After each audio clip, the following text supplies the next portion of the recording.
Hello, everyone. It's a pleasure to have all of you here, and we're starting a nice discussion on Youth in Energy, Advancing a Just Energy Transition, organized by BRICS, Youth Energy Agency.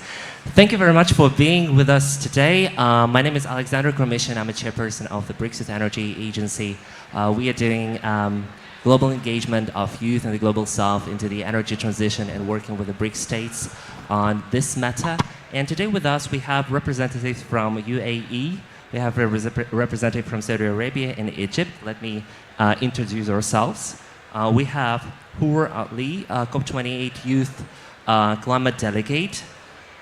We have Hanan Al-Nubayza, founder of Saudi Youth Climate Network and Vice President of Arab Youth Council for Climate Change. And we also have Mohab Sharif Mohammed Mohsen Harib, MENA Youth Network. And thank you very much for being with us today. We have an issue at the table. So we have MENA youth, we have energy transition, and on our part as the moderator, we have the next step for youth from the region to be included into the BRICS community. So I guess that today we're going to discuss this thing, and the first question would go to you, the representative of the hosting country, UAE. So how would you describe what is incredibly important for many youth, especially of the hosting country, based on the priorities that the UAE are setting for the presidency?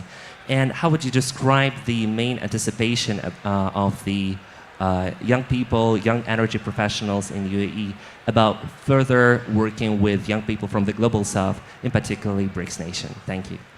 Thank you so much for this amazing introduction, and it's my pleasure to be here with you at this panel. I mean, I spoke to Arsene at Youth Energy Summit and just started getting to know about the work that you guys have been doing at BRICS Youth Energy constituency, I would say. So I would say I was inspired by that, but also it showed how much of an opportunity this is. Some people might be talking about challenges in the MENA region, all of those things, but then it's also opportunities that come by it. I mean, as youth, we've been known for converting challenges to solutions and finding solutions and ways to go about different things. So I see it as more of this opportunity that we can leverage on. And I'd like to read a quote that was said by His Highness Sheikh Abdullah bin Zayed Al Nahyan upon the UAE joining BRICS. So what he says was that this development forms part of the UAE's commitment to promoting constructive dialogue through active platforms that represent developing and emerging economies. And the country's focus on long-term economic prosperity and maintaining balanced strategic economic relations, including international organizations, is an ever-evolving world order. The UAE has consistently championed the value of multilateralism in supporting peace, security, and development globally. And as a youth coming from the UAE, I think this shows, or basically this would give me the guidance, as in what should I be looking at from the perspective of youth? How do we cater that to the younger generation that's in here? And I mean, before coming to this session, I was sort of lost in the energy transition hub, and because of how big it is, but yes, that made me get lost in it, but that shows how much of importance the energy transition has, and how much of a stake and how much companies are out there and how much efforts are being put in that. So it's how do we bring both of those sides of the table together? How do we combine them? How do you ensure that they are basically coming to one hand? And it's basically finding that common ground between them, and also finding things that we can leverage on. So in terms of BRICS coming to the UAE and coming to this region, I would say it's also important to build upon what's already there. There are many youth groups that are there. There is the MENA Youth Network. So how do we bring in those youth and make them basically knowledgeable about what the work that BRICS has been doing, and how can we extend that there, I would say.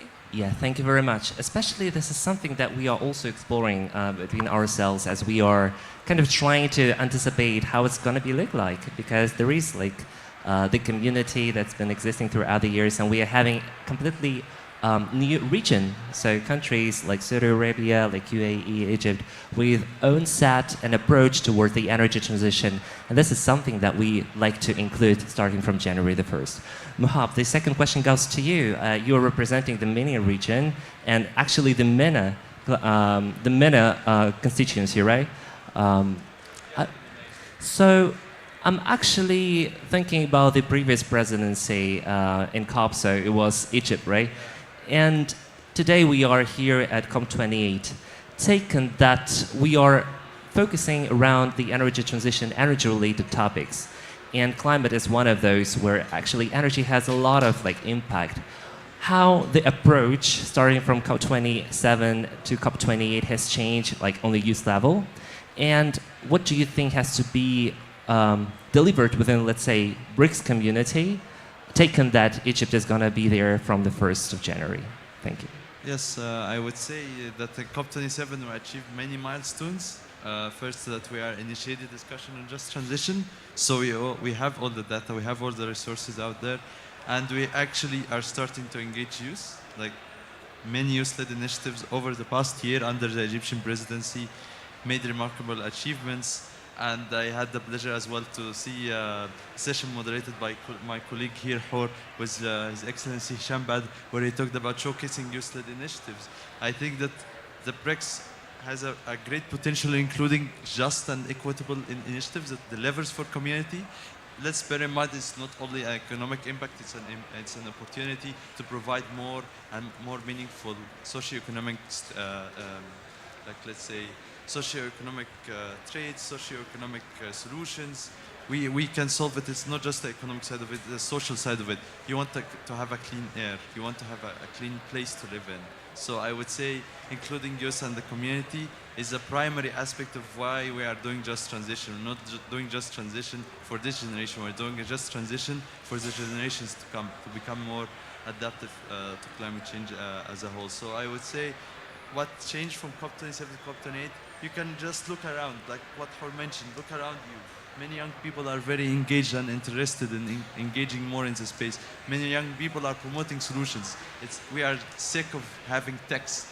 We want solutions. We want initiatives. We want our initiatives to be uplifted. We want our solutions because this is our future. We are the experts in this. You are just listening to us. So yeah, that's my. Yeah, thank you. Yeah, go ahead. And on the point of Mohab mentioning basically this shift from COP27 to COP28, yesterday one of my colleagues was telling me a story where someone from our presidency, what they were saying that COP27 was really good, it had amazing outcomes, but then COP28 would have been more impactful and would be more impactful. But I was like, but then how are you saying this in front of the Egyptian presidents and all? But there is a continuation to it. And what he said was that because it's Egypt, our neighbors that has hosted COP27, it's the Egyptian knowledge that was formed by it that they transferred to us. Because as a region, we work hand in hand. We're all one at the end. And it's us building on each other. That is what I wanted to add. And I would say that is a really strong point for us. It's those collaborations that we're really strong in this region.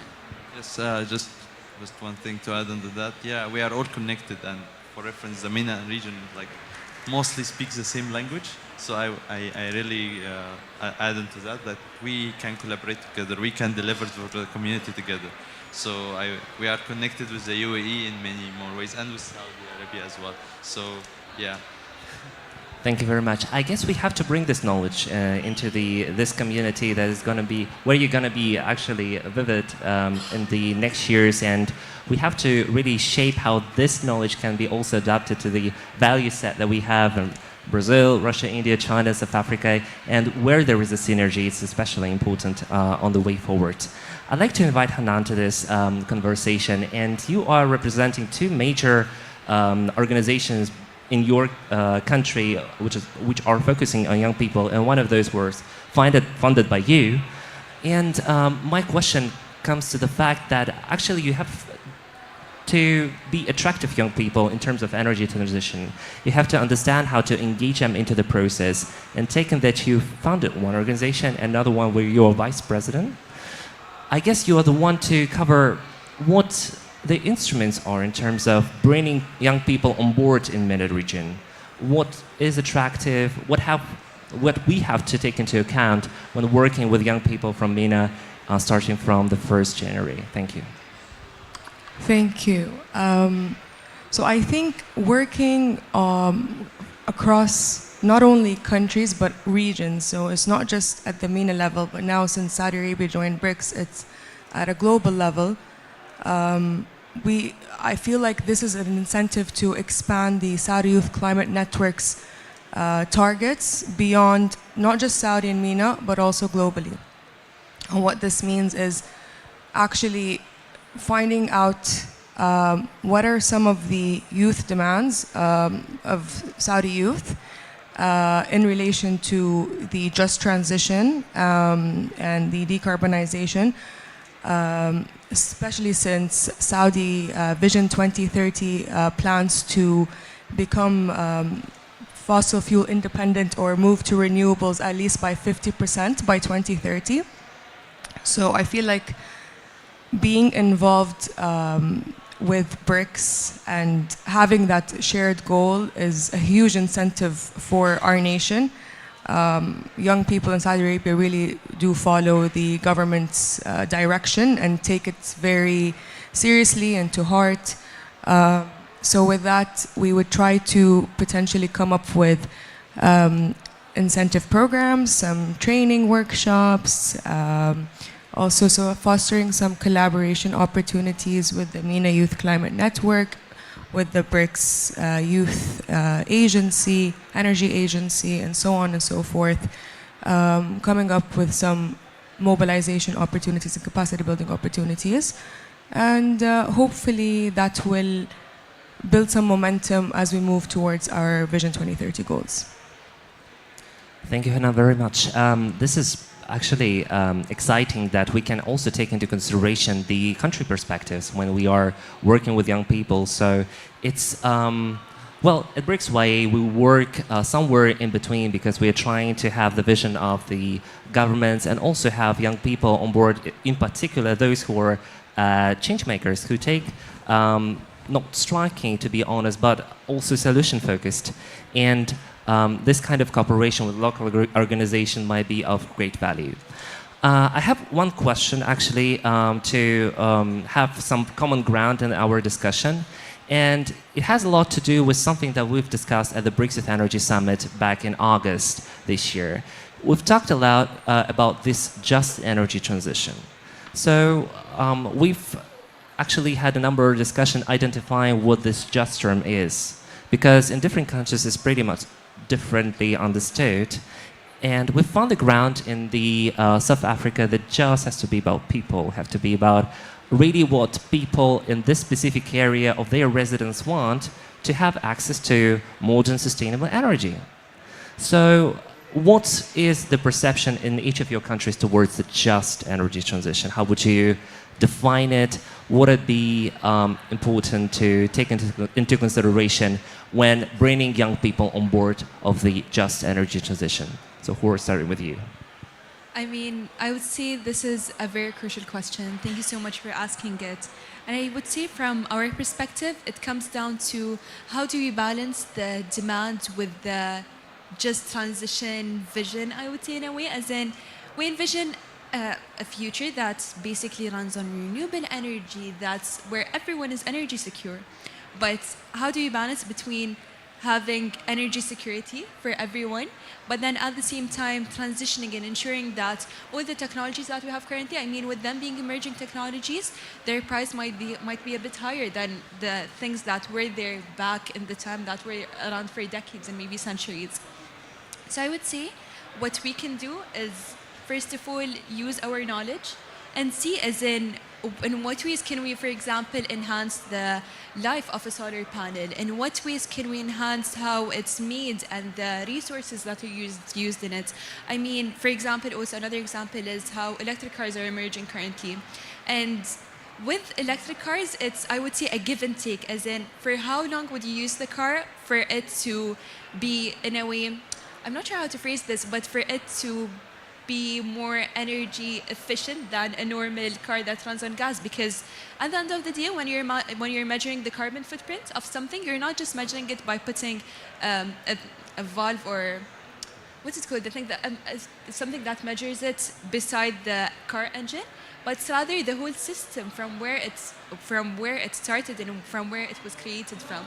So looking at that whole system, how do we basically make that more effective? How do we develop car batteries that are more effective in that sense? So it's looking at it from a perspective that, yes, we acknowledge that there is a lot to be done, but also at the same time we acknowledge our basically stake that we can put in that and how much we can do. So I would say it's more of this give and take that we need to look at. It's not just that solutions are out there, obviously, technologies are out there, but how to ensure that people have access to it? How to ensure that, okay, if more finance was needed for a person to be able to opt for a car that runs on batteries and an electric car, how to ensure that the finance is getting to them? So I would say it's this multidisciplinary thing that we should look at from a wider perspective. So, from what you've just said, particularly for UAE youth, you've been highlighting that it's more about an access, right? So, justice is about an access to technologies and bringing them on board. Okay, I'm noted that. Mohab, coming to you. So, what about the just energy transition? Yes, I would say Egypt is doing all in resourcing a just energy transition. We have already launched several projects over the last 2 years. Even before COP, we're spearheading the way. We're actually trying to focus more on renewables. We are trying to focus more on implementing a reliable and an accessible, eliminating energy insecurity in the area. But as well, we have to balance the demand and the systems, because you have to radically shift your grid to be able to accommodate everything and every demand possible. So, for example, I come from a place that if we lose energy for like an hour, it's gonna be horrible. So we have to balance with the resources we have. Like in Aswan, we have introduced many places. We have introduced in northern Egypt. I will take you in a geography lesson. So in Egypt, we have Upper Egypt. This is actually south of Egypt. And north of Egypt, this is Alexandria, just for reference. So in Alexandria, we introduced some more projects in renewable energy, particularly solar energy. And we are trying to see if we can shift into hydrogen as well. But still, like, there is progress that's being taken, but it's the progress that we as Egypt right now can deliver for everyone. Remember that we want to stay in the mission, on the track. We want to stay on the track of having reliable, accessible energy for everyone. So if we do a radical shift right now, it won't be reliable and accessible. So I would say, for example, by joining the BRICS Alliance, this is, I think, is one of the good opportunities to expand our knowledge, to expand what we do in Egypt, to expand what we do as an entire MENA to the rest of the world, because we have the solutions out there.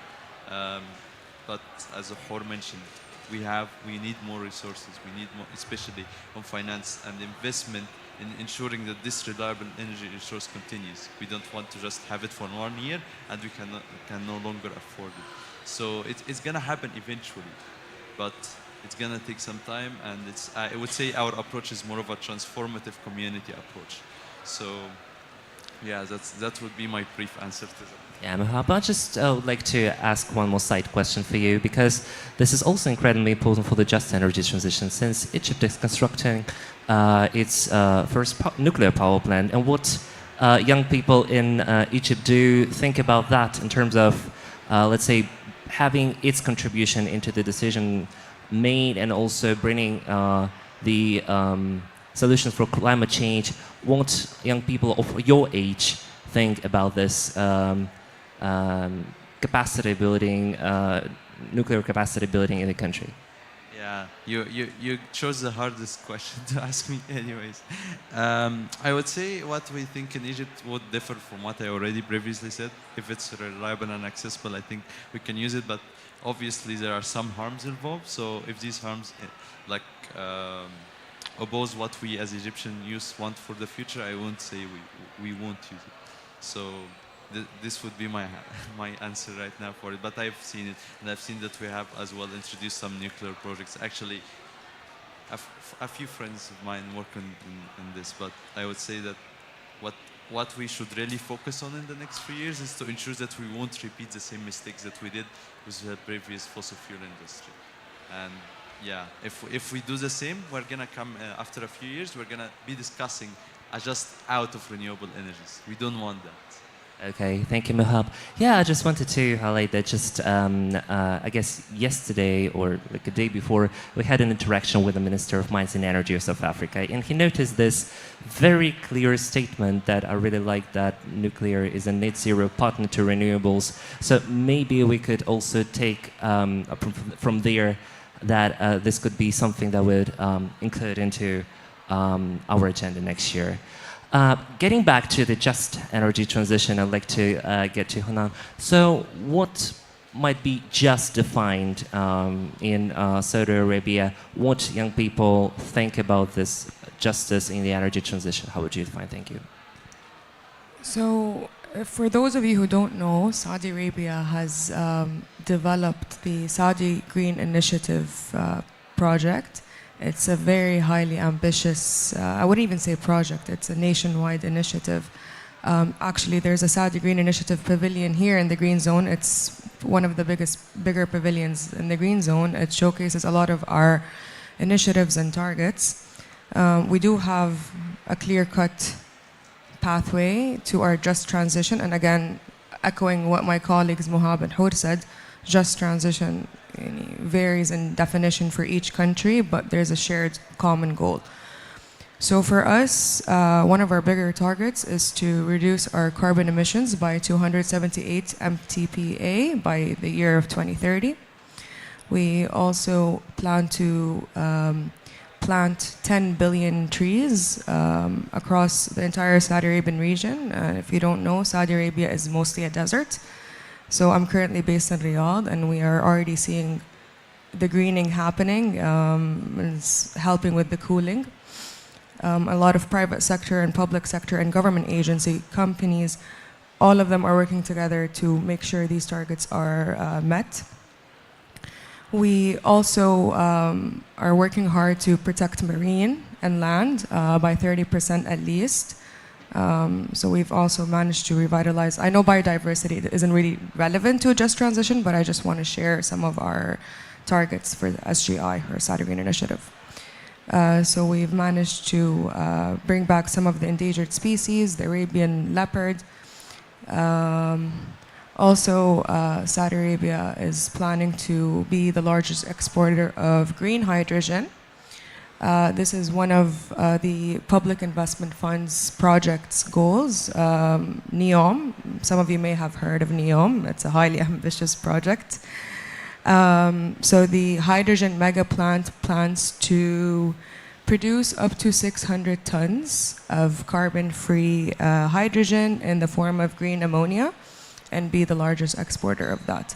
So overall, this is some of our targets. We plan on amplifying our collaboration opportunities with our neighboring countries as part of the Middle East Green Initiative. So this isn't just exclusive to Saudi Arabia. We do want to excite and collaborate our country partners so that we are able to empower one another and reach our net zero targets. So for us, it's net zero by 2060. Okay, Hanan, and how would you define in a, let's say, short way, what this just energy transition mean for young people so that we could take it out of the conversation? How would you define it? This is a sensitive topic. I think, obviously, since we are large exporters of oil and producers, it's hard to completely phase out or phase down. And I wouldn't be able to speak on that. I'm not an energy expert. But having surveyed, so I'm referencing now the position as an Arab youth, as a vice president of the Arab Youth Council for Climate Change. One of our initiatives was to survey over 3,800 youths from 9 Arab countries, including Saudi Arabia. And we have asked more sensitive questions than the typical climate change related questions, including fossil fuels phase out or phase down. Surprisingly, a lot of Arabs agree that we should phase out and phase down. On a side note, as part of the Saudi Youth Climate Network, I also hosted the second local conference of youth. And a part of the Alcoy process is to develop a global youth statement. This includes the youth demands. So hosting that session, we've noticed a lot of Saudi youth in specific asking for phase out or phase down of fossil fuels, which is great. So they are independent thinkers. They all have that in mind.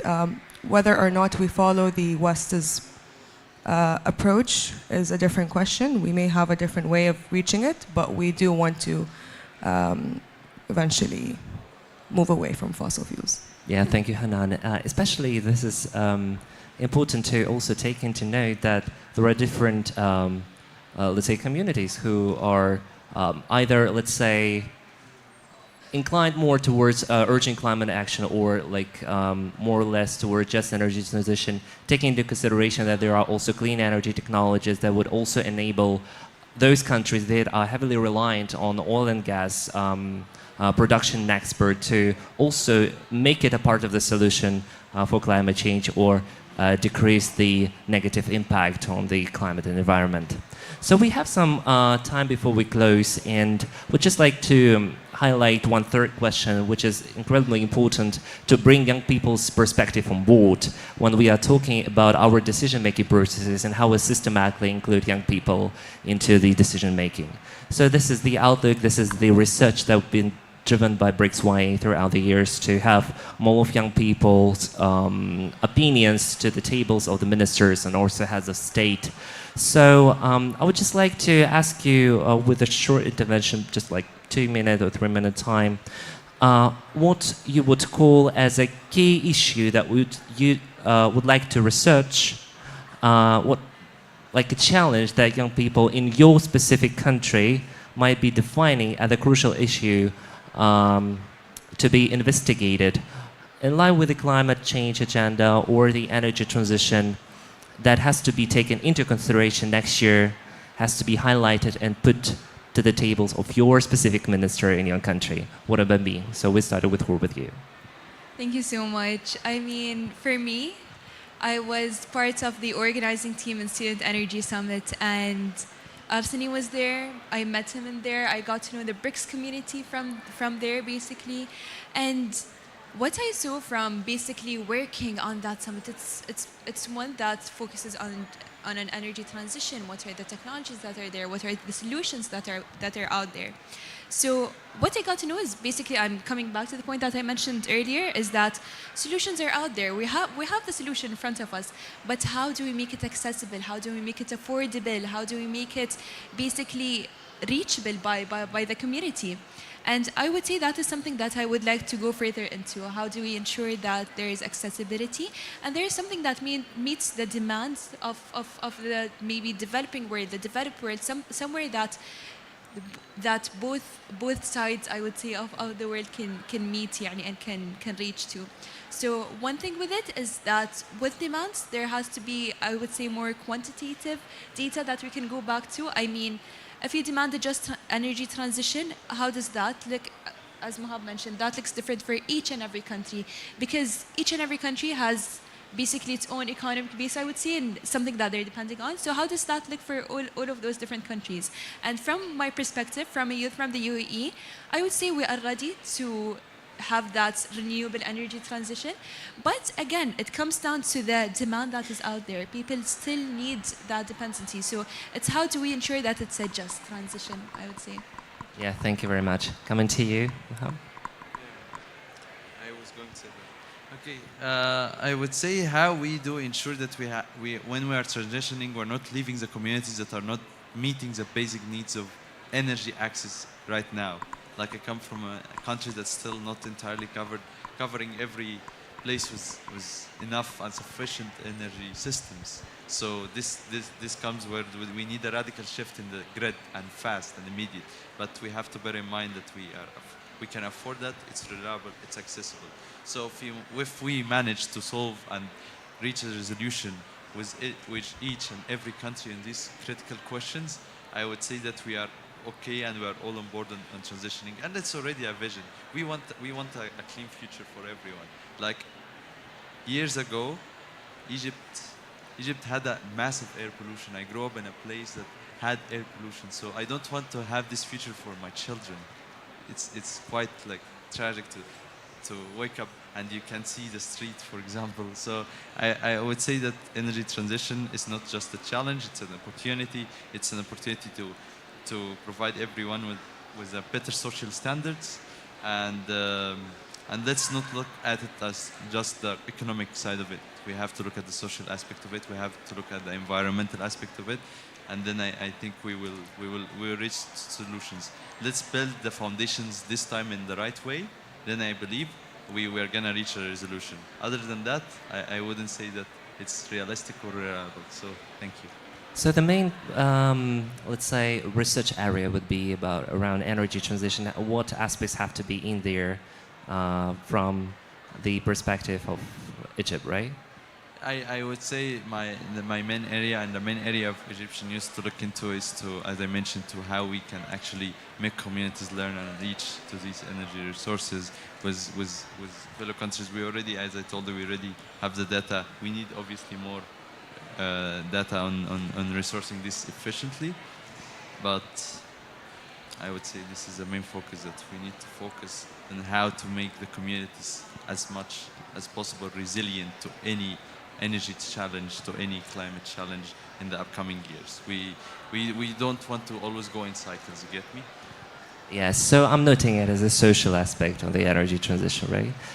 Hanan, getting to you about this crucial issue that young people in Saudi Arabia might find as an attractive research topic for this annual edition of the BRICS Youth Energy Outlook. So the floor is yours.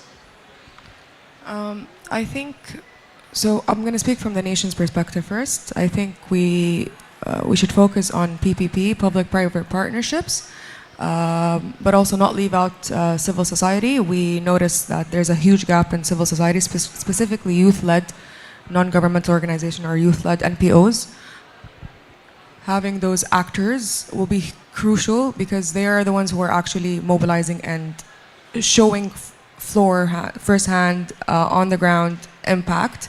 Private sector are, mobilized by financial incentives. Public sector is very bureaucratic. So civil society is the key, I think, element to help us move into that next phase. So I want to focus on that in terms of research topics. It's actually one of the key demands by Saudi youth to increase more civic society players in the kingdom.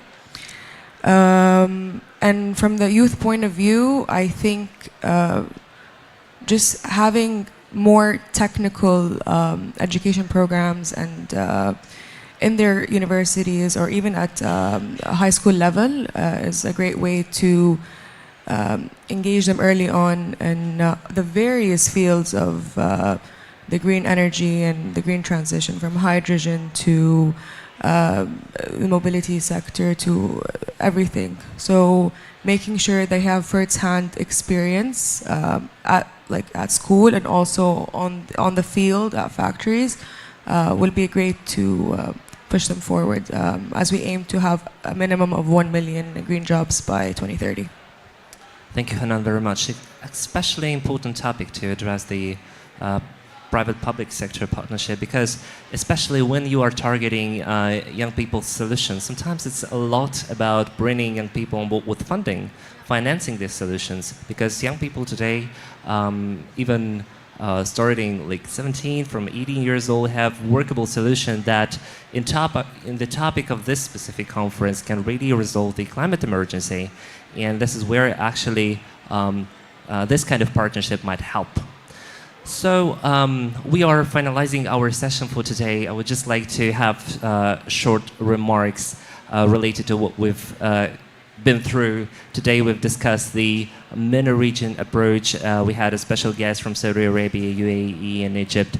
We've been talking about what the energy transition is from the perspective of young people, what has to be there in terms of their entering the BRICS community starting from the 1st of January, and how we can approach better the research-driven approach that the BRICS Youth Energy Agency is exploiting. I would like to use this opportunity to invite everyone to participate in the 6th BRICS Youth Energy Summit that is taking place in September next year. More information is available on our website. And I would like to thank once again the host organizers and the Hub for welcoming us for this specific session. Thank you very much for the discussion and looking forward to meeting you once again soon. Thank you.